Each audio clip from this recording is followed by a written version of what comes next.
All right. Well, welcome everyone. Welcome to the AI Basics for Small Business.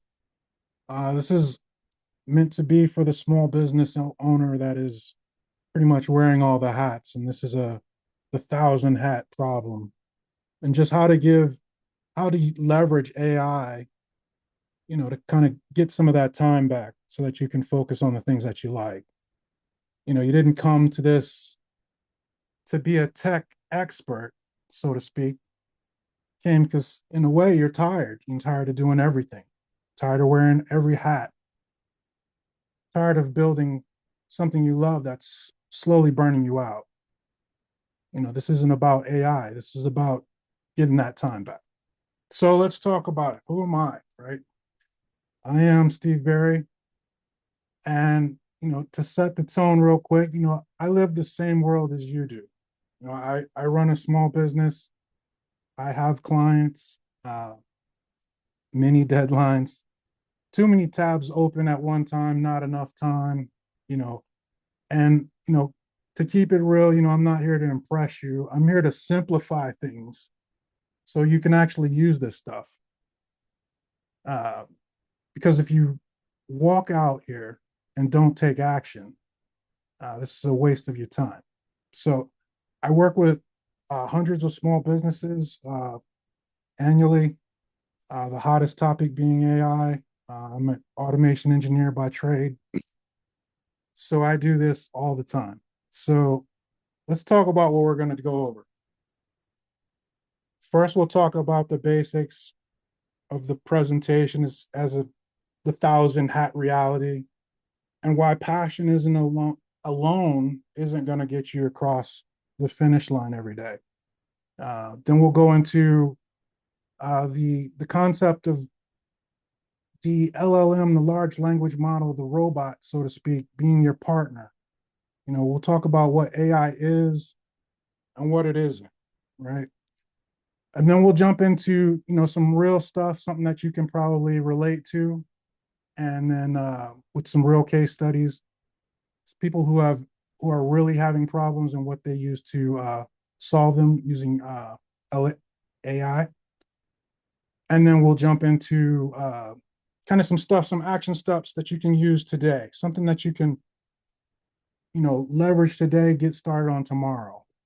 And then if we have time, I'd like to take us through, some prompt engineering, show you some large language models, my favorites, the most common ones, and how to leverage those to do things like help you with landing pages, help you with social media, as well as help you with mundane tasks like emails and follow-ups. All right. So let's talk about the real problem, not AI, your life right now. All right. So let's look at I want to show you someone, right? This is Maria. And before you say that's not me, bear with me, right? Maria owns a flower shop, right? She's here in Austin, Texas. She's a small business, local, loyal customers. She runs the boutique day to day. And, typically she wakes up at 5:30 in the morning and starts grinding.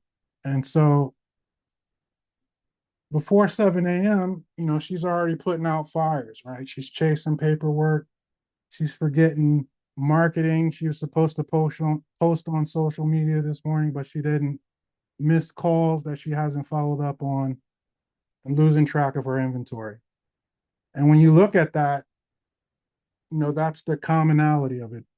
There are traces that you can probably relate to, things that you should be doing, but you're just losing track of it. It just wasn't as important as something else today, right? And let's face it, right? 82% of small business owners say burnout is their number one threat to staying open. I hear this all the time, especially with posting to social media, trying to advertise your small business. And the 82%, this isn't just a stat.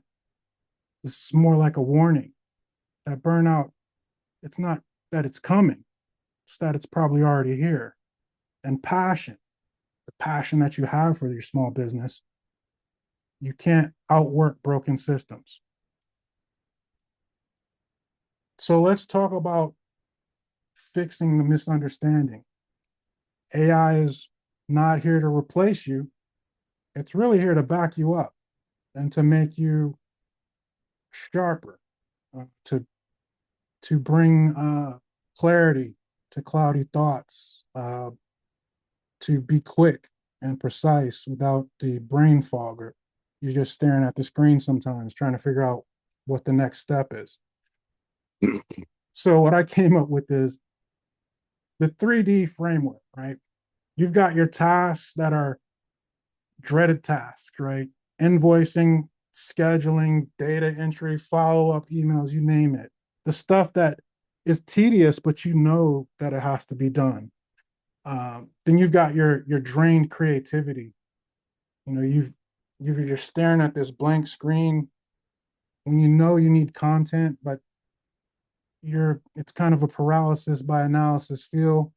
Definitely when you get into social media captions, newsletters, blogs, product descriptions are a good one, blog posts in general. And then you have data blindness, right? This is when you have customers, you got something rolling, but you don't really know why, or the why behind it, or why it's working. You know, you've got this is that sales analyst side of the game, your sales trends, reviews, patterns, peak hours, products that are good, products that aren't, repeat buyers, things like that, right? So if you remember one thing today, it's this, right? The 3Ds. Uh, that's your roadmap. It's not to learn AI, not to become technical. You just have to figure out where you're stuck, where you're tired, and where you're guessing. And when you figure that out, that that's where the AI will go. That's where AI will help you in your business, right? So let's look at some real stories, some real tools, we'll look at 4 or 5 businesses with the idea that they're trying to remove a hat that they're wearing, replace it with AI, make them more efficient so that they can focus on their business, right? The first up is my guy, Dave. He's one guy, he's booked solid, completely overwhelmed. He's a solo plumber in Dallas, right? He runs this one-man plumbing operation and he's booked solid, which sounds great until you realize he's taking calls while he's driving, right? He's trying to update a spreadsheet from memory. He's scribbling stuff down. He's sending invoices late at night, and he's got these long 12-hour days he's drudging through, right? So he's got a breaking point because he can't keep up. And his breaking point is when he realizes that he's losing money. He loses 2 or 3 grand, not because he's not the best in the game, it's because he didn't follow up.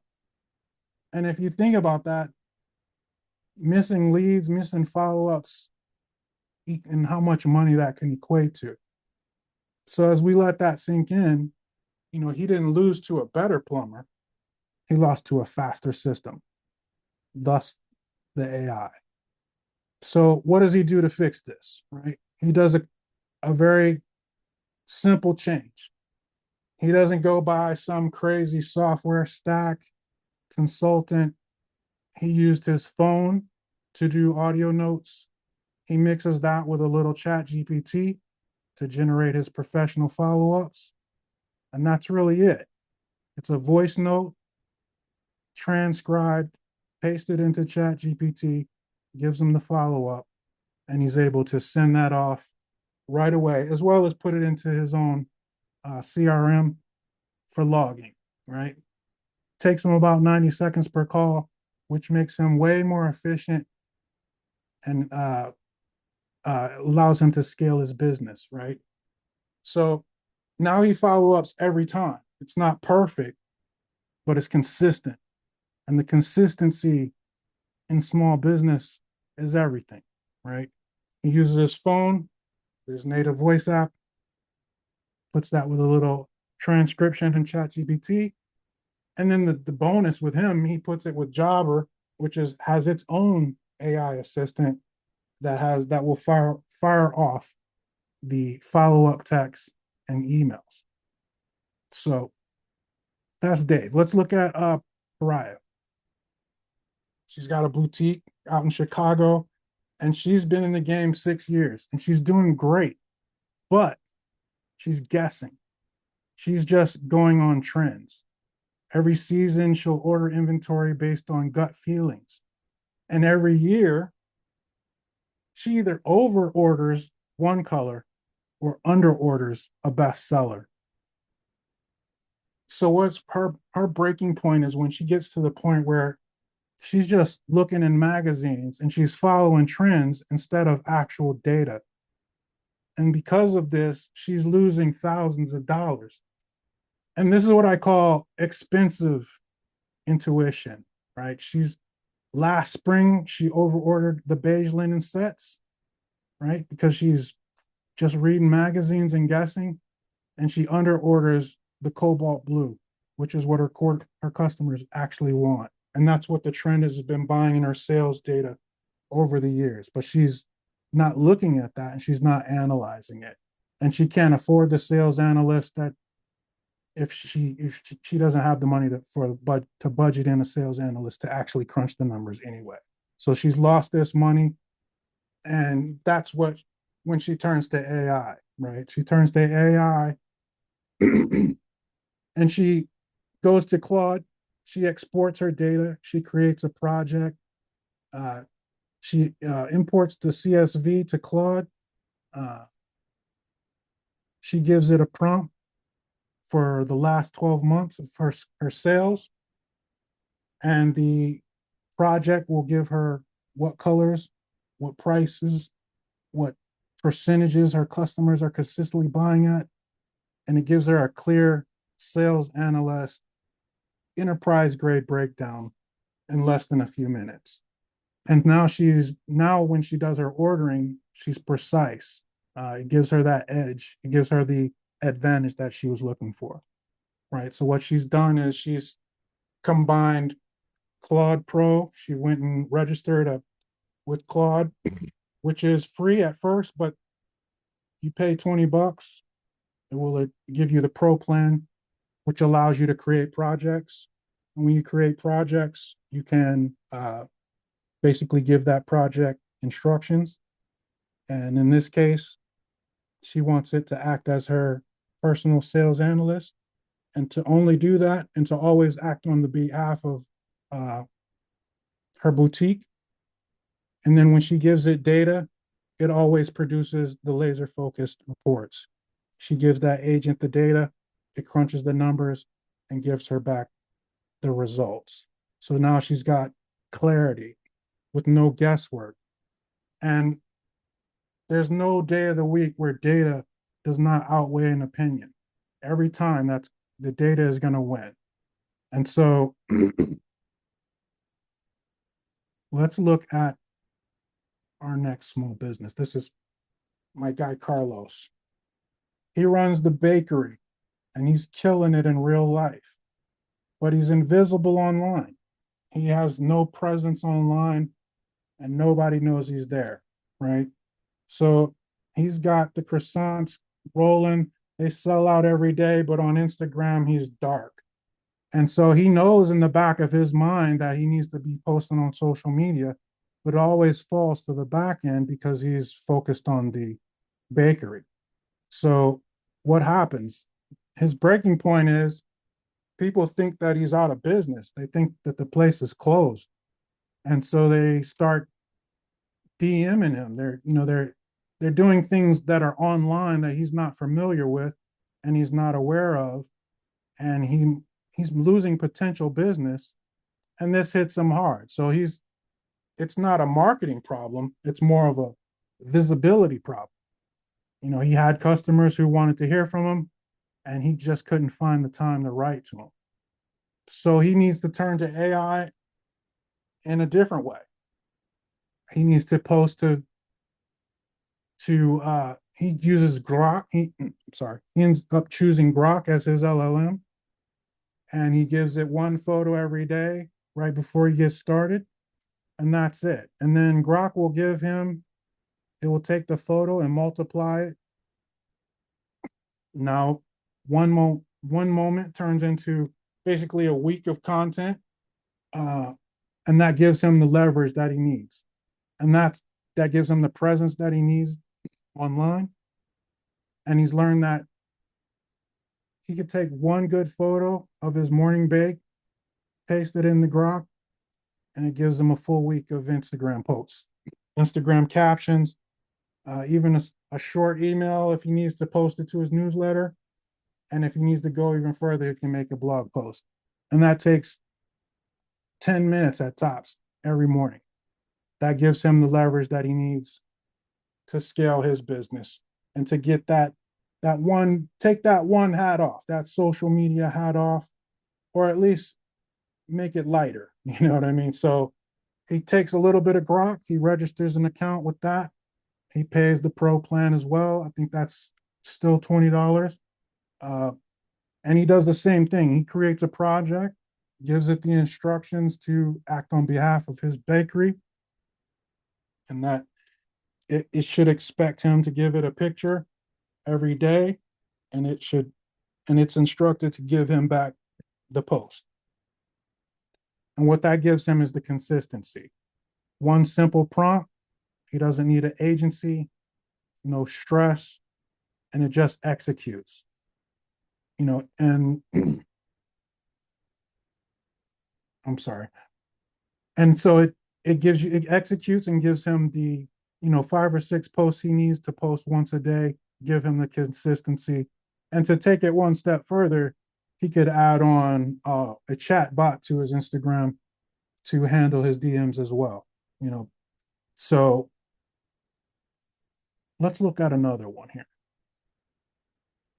This is Tanya. This is a classic one where she's created a candle company and she's gone viral through a TikTok post, and that's blown her up really fast. So it's a great problem, but not when you have a broken system. And so she started it as a side hustle. It became a full-time job after a viral post. Now she's getting 200 orders a week, 50 plus emails every day. Questions like, where is my candle? Where is my order? Do you do custom scents and candles? Things like that, where it's eating up, 3 or 4 hours of her morning every day and bombarding her with things where she's not being able to focus on the business and the customers at hand. So what happens?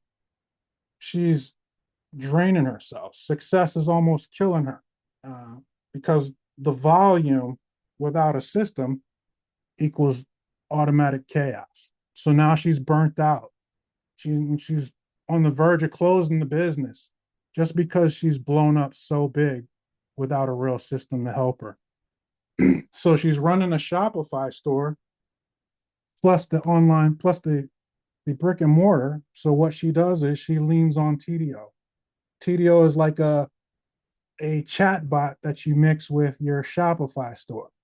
And so once you give it the credentials, you give it the FAQ, you give it the background of the company, now it can answer those questions and relieve her of that and give her back those 3 or 4 hours every day, which gives her plenty of time to help in the store. So she's taken TDO's chatbot, she's mixed it with Shopify store. It handles all the where my order, questions are automatically. It pulls from her shipping data from the Shopify store, plus the FAQ document that she's given to the bot that references for custom sent questions and other vague, odd questions that people ask. So just kind of a recap of what she's done, she's taken her Shopify store. She's basically set it up with to allow third-party tools and apps, and plus she's created the FAQ page. She's added on the TDO app. She's went to that website. Whether or not, I'm not sure if that's a paid plan or not, but let's just say it is. She's paid the $20 a month to have an advanced chatbot.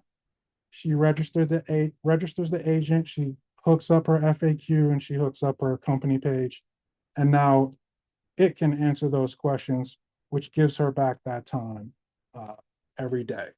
So she's 20 minutes setup, no coding, gives her back that time every day, and that's her sanity back, and she's connected these two in 20 minutes, no coding required, right? And so when you think about I think the biggest thing is that you have to separate what you love to do and the minutia that's needed in order to run the business. So when you separate those two and going back to those 3Ds and trying to figure out what are the things that you don't like to do and trying to replace those with AI is a realistic goal in today's world.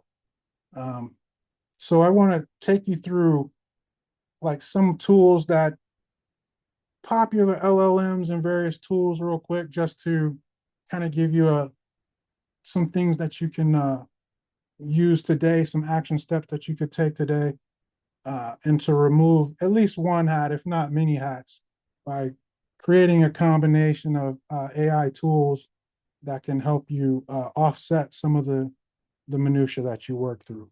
So, we got our probably the most common one, the most favorite is our OpenAI's Chat GPT.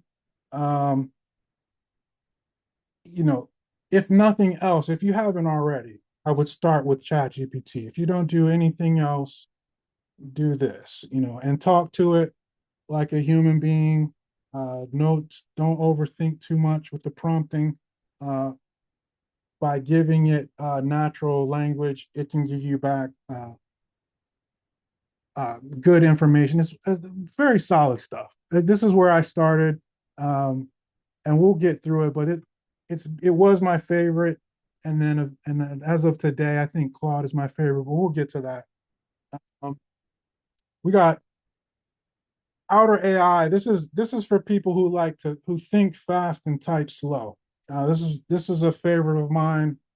Sometimes you're sitting in a situation where um, the thoughts are moving fast. You need to really get them down, but we don't have time to type that out. So something that can record you, transcribe it, and then you can take that and copy and paste that into the LLM, into the Chat GPT, into your Claude, into one of those projects that I mentioned before, where it can analyze the situation.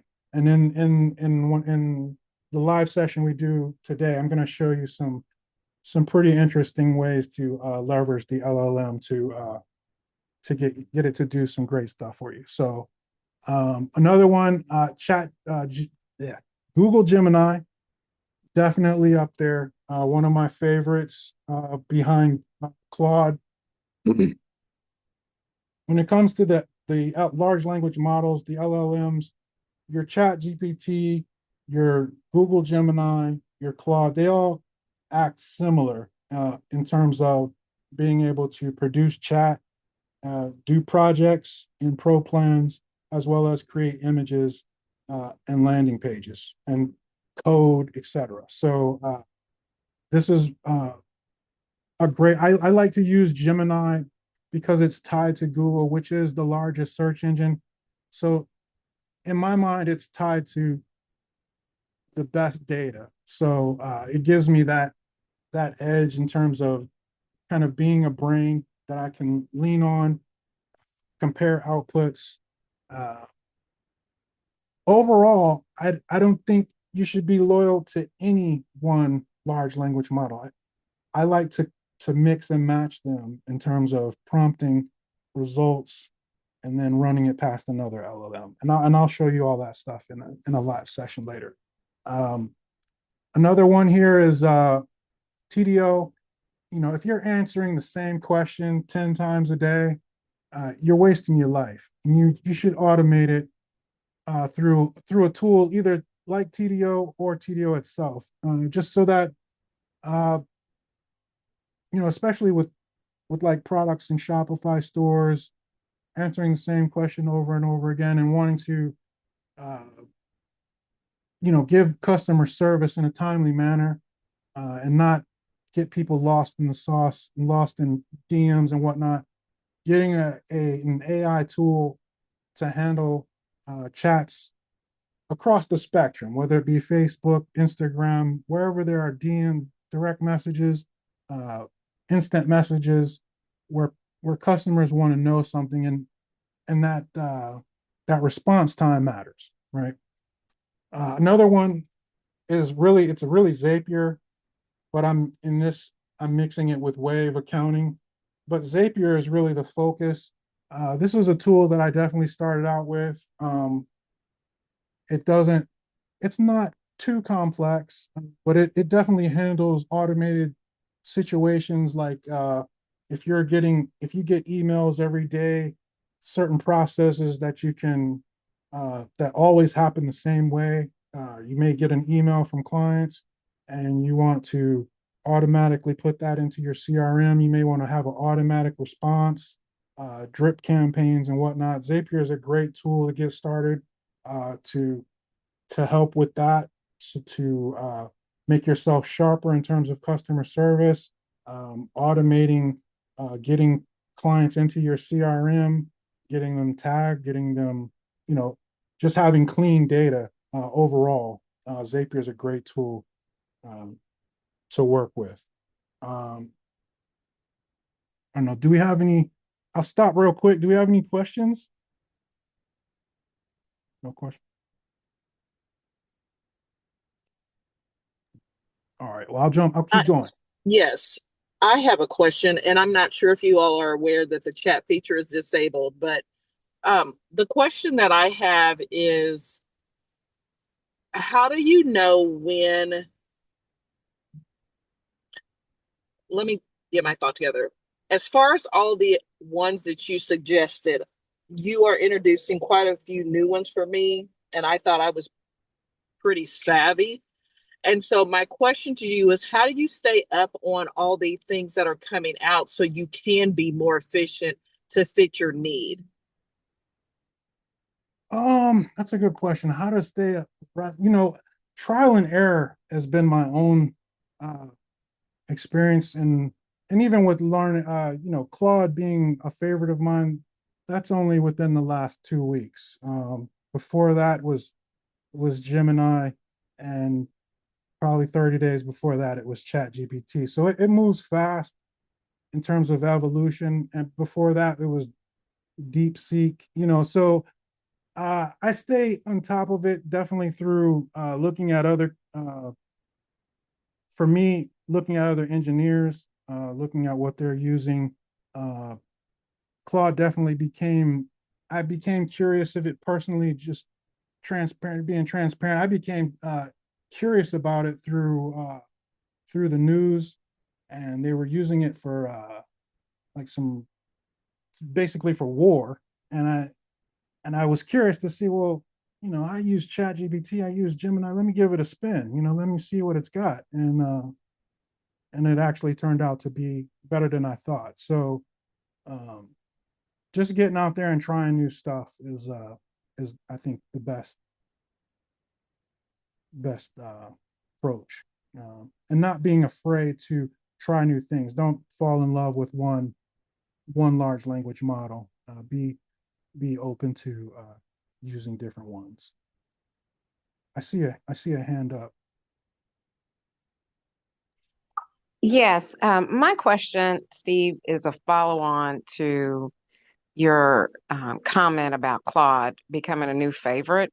I'm hearing more and more like other small business owners are switching to Claude. If you could list three of the top things or three of the top features that has made Claude your new favorite, what are they? Uh, let's see.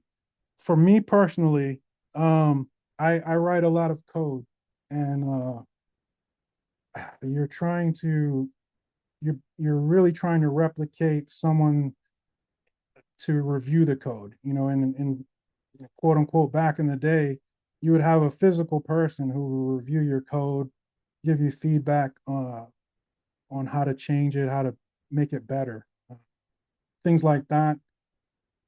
I would do that with Chat GPT, and there would be what we call hallucination and drift, where it's giving me the answer, but it's not what I asked for. And then when you have things that you iterate over, like let's just say a document, if you have a document it grows over time and you need to stick to a certain guideline, it needs to be there needs to be certain uh, there needs to be a certain way that this document is written.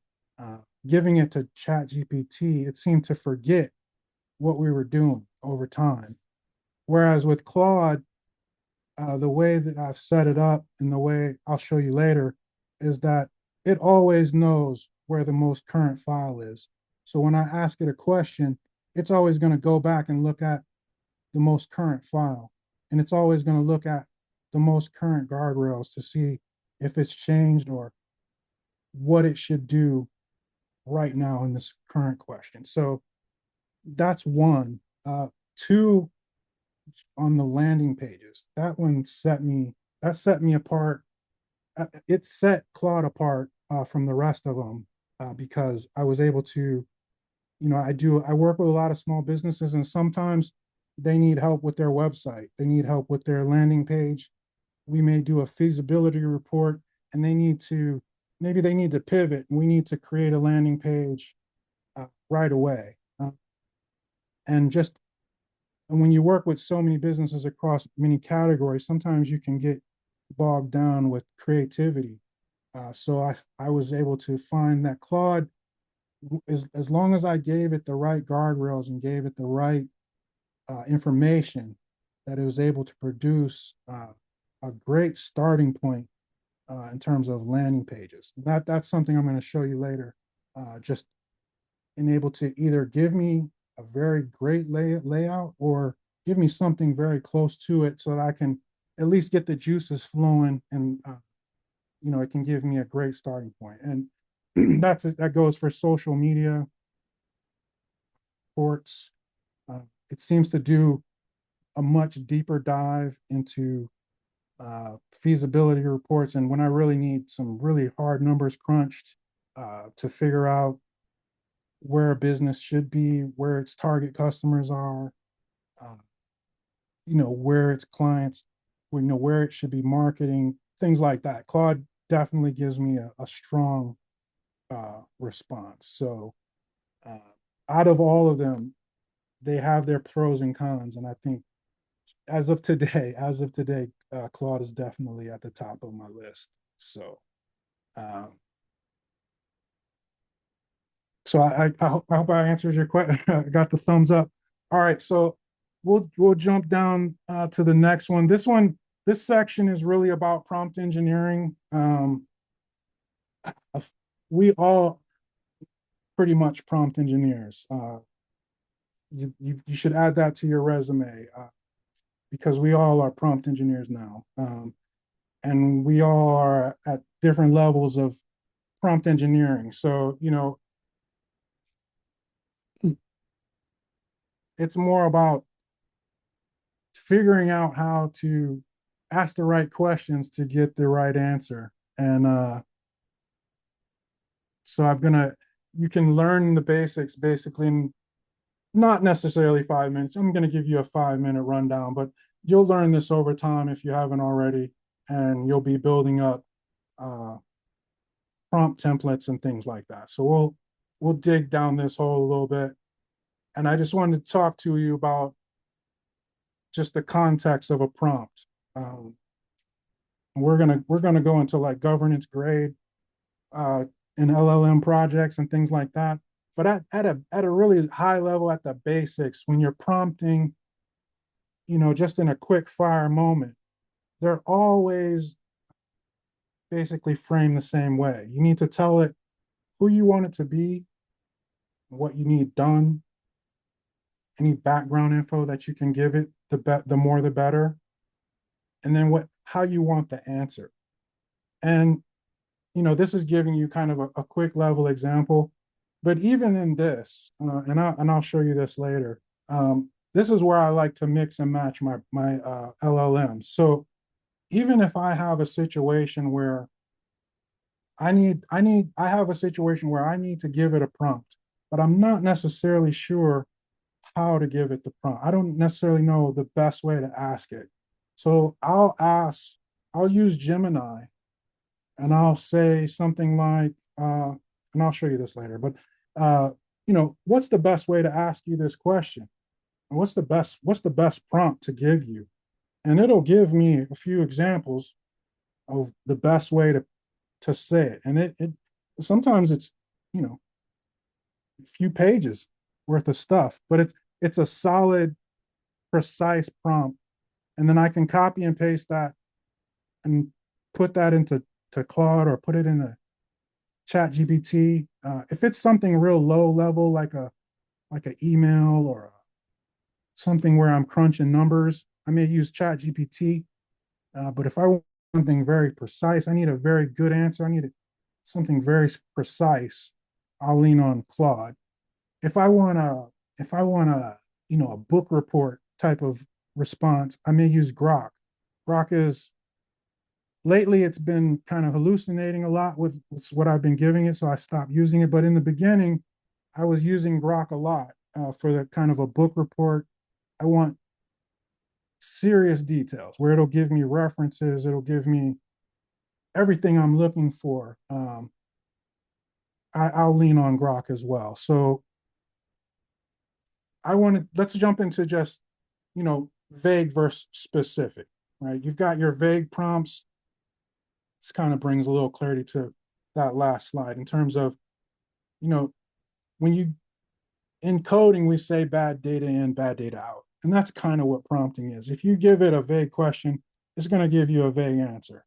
And that's kind of where ChatGPT can get, it can drift, it can hallucinate, because the vaguer it is, the weirder the answer is. And so you want to be very specific, help me with marketing, too vague. You are a small business marketing coach. I own a one-person dog grooming business in Nobleville, Indiana, with a $200 a month marketing. Write 3 Facebook posts, ideas for this week that highlight my before and after photos. Use friendly local tone. That's the type of prompt that'll give you closer to what you're going for. And when I go to Claude and give it something like that, it gives me a better response than a chat GPT. I'm not saying chat GPT doesn't give me a great response, but as of today, I would say Claude gives me the best response. So the 5 golden rules of prompting, like I said, you want to give it a role. And one of the last projects I was working on, I had probably 30 agents, and each one of them had a role. I had an entire company, from the CFOs, CTOs, the marketing manager, you name it. I had the coding. I had all kinds of people working together, all working in tandem, because the object of the game was to run an entire business all through agents, and they all had a role. And so they all had a specific business type, audience, location. They all knew exactly where they stood in the overall umbrella. So I give them, I specify the format, and this can be drawn out. As the last time I checked, certain LLMs can take up to 20 pages of direction.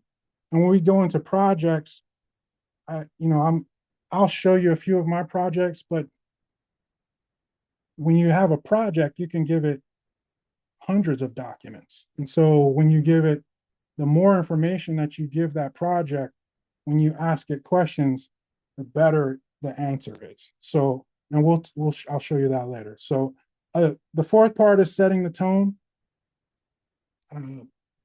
Typically, it's professional, brief, casual. Uh, I've played around with brutally honest. If you really wanted to smack you around, most of the time it's just a professional tone. Sometimes in the past, if you're like a speaker, maybe a public speaker, or maybe you're a life coach, or you know, your your gift of gab is what you do, then sometimes I'll suggest that you record yourself in audio, transcribe that, and then give that to your LLM, and then it can match your tone through the way you talk. And then once it notices it mimics your tone, it mimics your cadence. Then when you tell it to follow up or write an email or do anything, it will always mimic your tone through social, whatever it does. So that's another way to, uh, you know, for the LLM, for the robot, for the AI to back you up and kind of be your partner, to be, you know, the assistant or the employee that you always wanted. So this is like just talking about. We're going to talk about templates and prompts. The refine loop. I like to call it the brain dump. I do this all the time. I'll show you that. And then role stacking. So we'll go into reusable templates.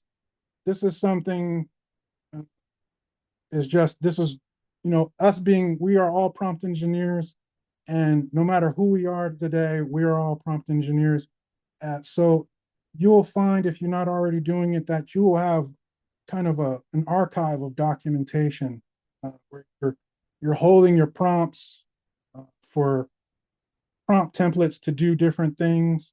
Um, I definitely have them for my follow-up emails. If I need to do, I'm trying to think off the top of my, definitely follow-up emails, even LLM project development.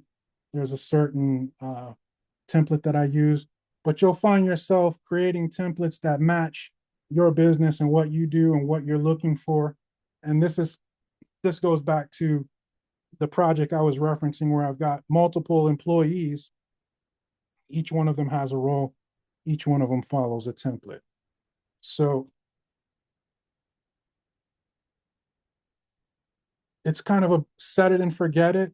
I wouldn't, it's definitely a set it and forget it, but it definitely evolves over time. So, something, when I had a follow-up email that I used, you know, last year, and just from me working with the different Zapiers and Chat GPTs, etc., that prompt has evolved over time. So that template, that version 1.0 is probably at version 10.0 now. So it evolves over time. So, you want to build it and keep working on it. But once you build it, that's where you don't have to stop. You don't have to keep re-explaining yourself through prompts. The quality of the content that's generated from the LLM is consistent, and just overall it helps you. So thinking about that is one thing. The refine loop is kind of where I was going with that, in terms of, you give yourself a prompt, this role, this task, this context, right? And then you kind of iterate over it. So what's good about it? What's off? This is where I was talking about ChatGPT can hallucinate or drift. And so if I was only to use ChatGPT and I noticed that it's drifting, this is where I would refine it. So I'm asking it something, it's not really, it's giving me what I want, but not quite. Then I'm gonna refine my prompt and keep asking it until I get what I'm after. So I may repeat that, you know, unlimited times to get what I want. Just me, with me personally, working with application development and code, I mean, my prompts are on, they go through hundreds of versions just because I'm refining it. It's giving me what I want. And then it needs to take it needs to take what it's given me and then make it better. So you're just going around and kind of in a circle. So that's just something to consider. It is part of this prompt engineering that we do. This is probably one of my favorite ones, and this is what I call a brain dump. And I give this advice to students as well as my wife when she's working with insurance, and that you're kind of you got a thought of what you want, but you need to just get it out. And so you can either record yourself through audio and have that transcribed and then give it to AI to polish it. Or sometimes I'll just start typing and typos and everything, even if I'm not really making that much sense. By giving that to the LLM, it can kind of organize your thoughts and kind of figure out, is this what you're saying? And you'll that's where we go into that refine loop. It's like, yes, that's exactly what I'm saying, or not quite. You'll add a little bit of more brain dump to it, ask it again, it repolishes until you get exactly what you want. In this example, we're just doing an email, but that brain dump theory can be used for any situation, right?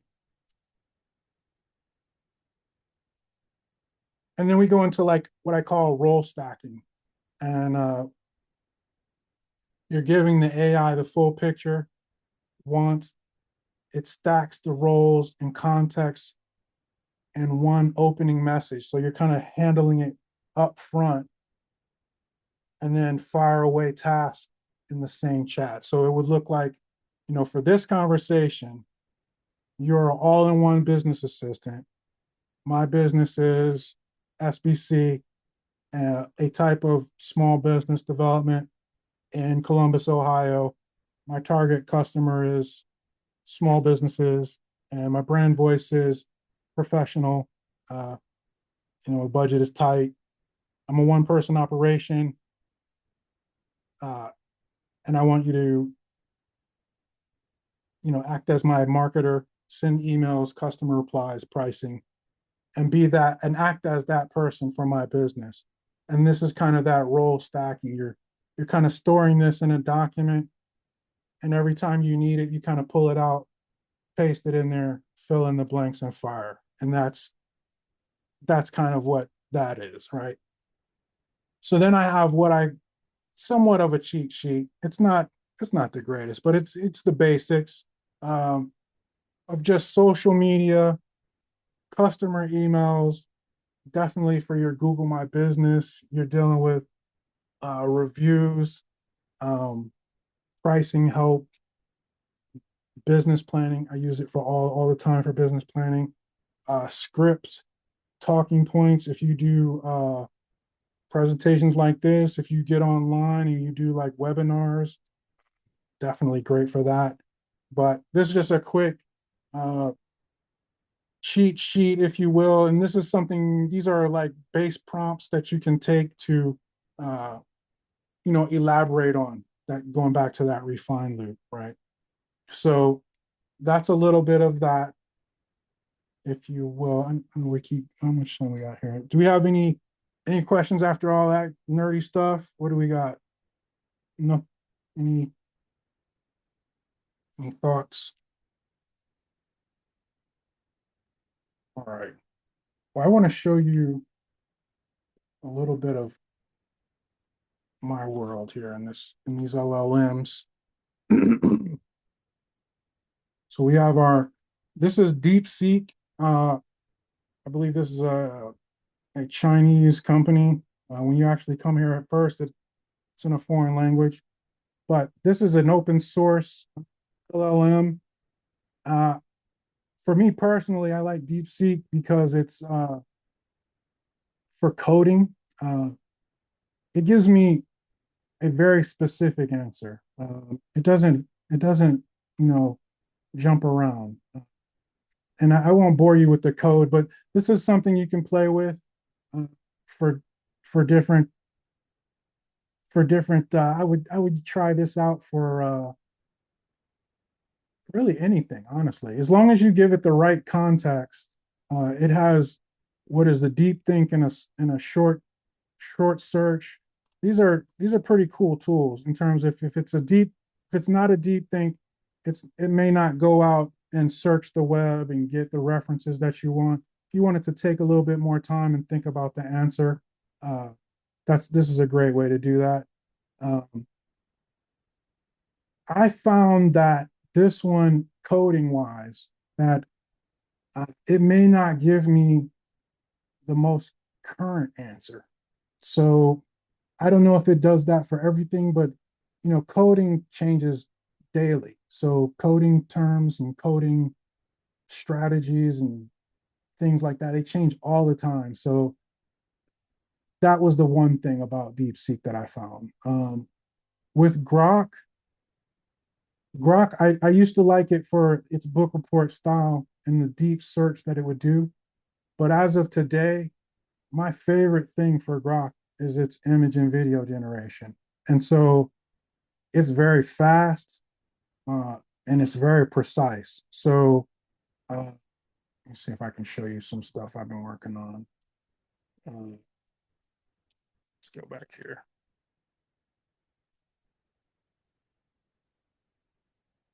There we go.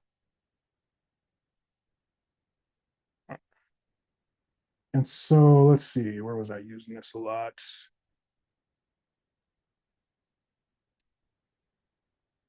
It definitely generates the videos fast. So these are, see if it'll, I did a lot of image work for, so this is like a video for a company in the Dominican Republic. And, they needed a video that was in Spanish and it needed to depict just the island and whatnot. And I've never been to the Dominican Republic and I don't speak good Spanish. But with Grok, I was able to give it prompts where it's able to uh, give me the videos and give me the videos I needed right away. And it's very fast. I'm trying to see some imagery. Um, but as of today, I do like it for its image generation. When you give it prompts, it gives you multiple images back. This is just for social media, this is a great tool for generating images and generating videos. Chat GBT, this is all our favorite. Um, the best thing with Chat GPT is going to their first paid plan, which allows you to do projects and in projects. This kind of goes into where I was going with. In this case, this is a great. These are all the in that example I was giving you, where I've got a company that has all these different people working for it. This has many of those roles saved, and when I go into let's use Wix full stack, I can give it project settings, and so this is that instruction that I was telling you about, this governance grade contract that you're telling this particular LLM. I'm telling it I want you to be my full stack developer, working on the content creator, uh, things like that, just the details of that. And this goes on for, I think, 9 sections, uh, just to give it the criteria. And then I also give it source files. So I give it tons of files for it to understand the project and what we're looking for, what our target market is, and things like that. So every time I go to start a conversation, uh, it's operating on these instructions as well as these source files. So that's that's that's common for ChatGPT, Grok, and Claude. Gemini does not have that feature yet. So there's that. And then you have your basic AI, when you use any Google search, Gemini is automatically involved. But you have your kind of your AI mode, and then you have Gemini itself. The difference being that you can't give this more than one file at a time. It says this is really a short answer. This is a great example. So like if I want to know I wanted to know what was the last thing I wanted to know the role, right? I needed to know what the expertise was um, that I would use a for an LLM prompt. So let's just use define the expert uh, that I would need to hire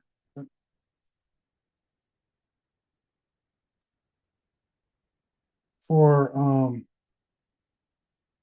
I was playing around with this one for renting chickens.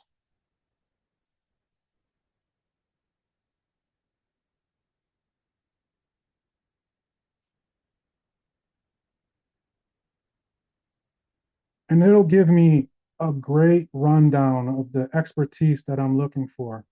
And in this weird example I'm giving you, it's telling me exactly the type of expert that I'm looking for: a poultry farmer, a homesteader. So when I go to Chat GPT, then I can say, act as an expert poultry farmer. And then from there, whatever I ask it, it's going to give me a better answer than if I give it something vague, like act as an expert who rents chickens. Uh, that may be too vague. So this is I do this all the time to get clarity on my prompts, to get clarity on what type of expertise I should be firing at the LLM. Um, Going back to Gemini, Gemini is a favorite definitely for image generation. It works off the Imagine 4 image. So if I need uh, create an image for company,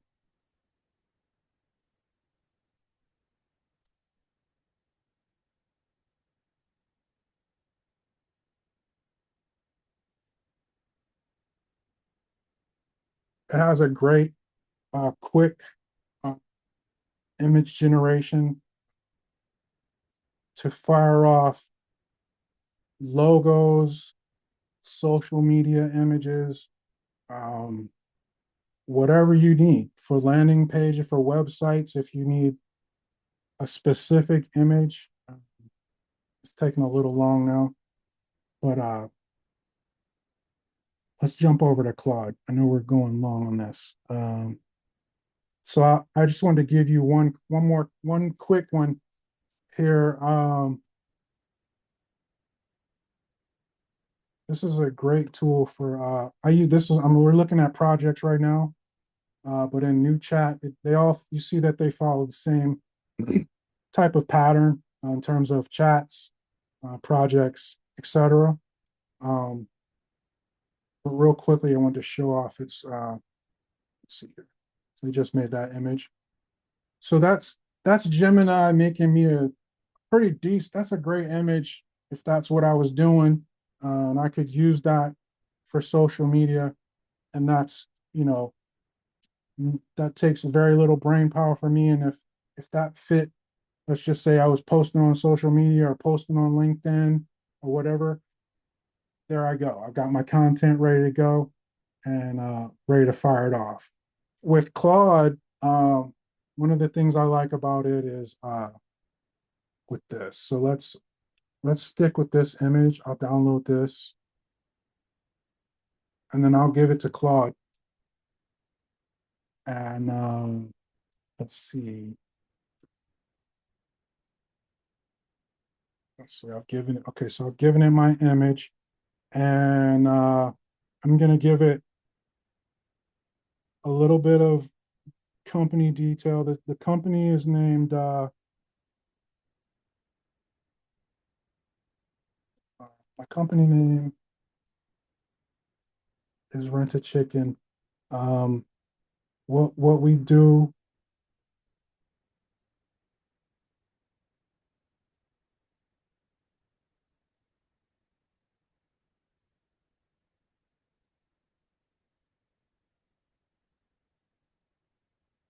right? And I could give it. Oh, I do have some. Okay, so I can give it my company color palette. I can get pretty detailed with this, and I can give it my target audience. I can give it pretty much anything, but it's just for this example, giving it my target audience. Um, Design.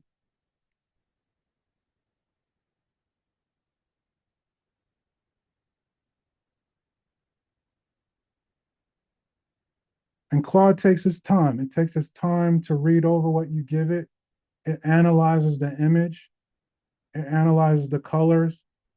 It really gets down and dirty in terms of comparisons to asking the same thing of Grok or ChatGPT or even DeepSeek, Gemini uh, included. It'll give you, not only will it give you the landing page, it'll give you the HTML. So in cases where like many of the clients that we work with, they're not web designers. They know nothing about that. That's not their lane, but they still need their website done. This is a great tool for them to use to either one, design it the way you want and then give it to said expert to make it for you, or give you a great, you know, layout for you to follow yourself and figure out how to build it yourself. So um, I know we're going long. I'll wait for it to push this out and then we'll close out.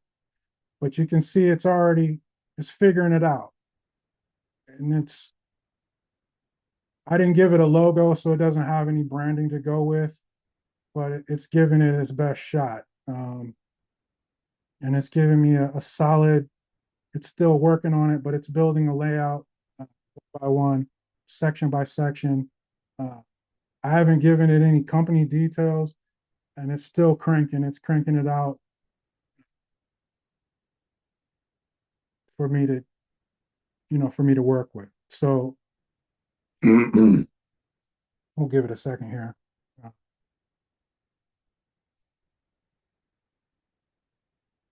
But it's taking a totally fictitious company and it's giving me a great starting point. So actually open this up here. You can download it, but I want to show to you. Actually, let's just download it and then open it. We'll download the file. It gives you the actual HTML, and then I'm able to see.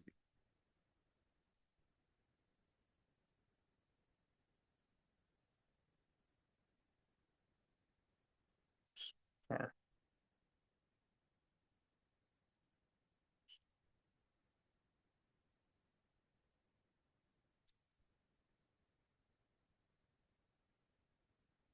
So this is the HTML that it's giving me.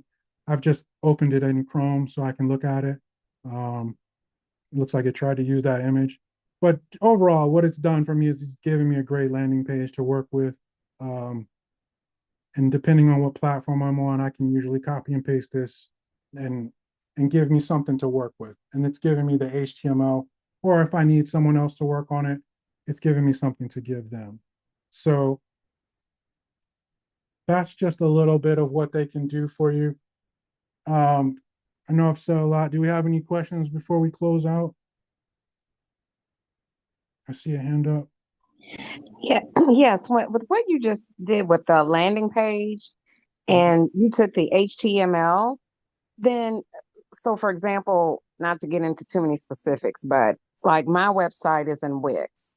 And if Mhm. I wanted to add a new page, is it someplace within the design I would copy that HTML and then all that design would pull over and then I would just need to go in and edit it? Is it that simple? No, Okay. unfortunately for Wix, no. But for Wix, we love Wix. So for in this case, uh, this gives me I can get into Wix and I can build these section by section. So with Wix, it's very intuitive in terms of drag and drop. So this gives me uh, if I have my Wix set up, then I know that my headings follow a certain color and Right. things like that. So I can quickly set this section up in Wix without too much, paralysis by analysis. So for Wix specifically, this gives me a good starting point. If I was working with something like a WordPress or something like or just traditional web design, I could copy and paste it. But even with Wix, I could talk to it specifically about that and say, look, my site is in Wix. I want a Mm-hmm. page. Uh, I needed to say these things. I could give it my logo. I could take a screenshot of the picture of my website and give it to it so it can kind of key in on the colors, and it'll give you a solid layout that's already flowing in tune with what you got, and then you can take that and at least have a great starting point for that. Okay. Steve, one more follow-on question. So with the HTML that it provides, how then is that used? Are you saying it would be used in like a WordPress or some other type of platform? I just want to understand how that HTML could be used in another Well, way. yeah. So let's say you had a web designer and you wanted to communicate to them that you need that new page and you need it up. You need it to be a certain way. Um, Mm-hmm. and a lot of times communication with designers isn't always the greatest. So uh, being very exact with what you're looking for so that they don't waste any time. Uh, Mm-hmm. you know, that it can be used in that way. So I could take this file that I have here. I could take this file and email it to someone and say, "Hey, check this out. This is what I want," and they could jump into Wix and build it. I could take this file as is right now, open a new, open up Wix right now, and use it kind of as a wireframe to work off of to build. Uh, or if I'm in a situation where I do have like a WordPress install or some instance where I can copy and paste actual HTML or use actual HTML, then I could actually either send it to my developer or use it myself to wire up with code to make it work. That is awesome. Thank you so much. Oh, no problem. Um, Other than that, I'll give you my closing spiel here. I'm always here to help. You can always reach out. Uh, I'm always here with SBC, but I'm also with AdBird as well. I'm here to to assist with anything you got. You got marketing questions, automation questions, absolutely. Anything you got, shoot me an email, connect with me online, and I'll be there to help. So if if we have no more questions, I getting claps. Oh yeah. So it's been great giving you guys this presentation, and I hope to see you guys again.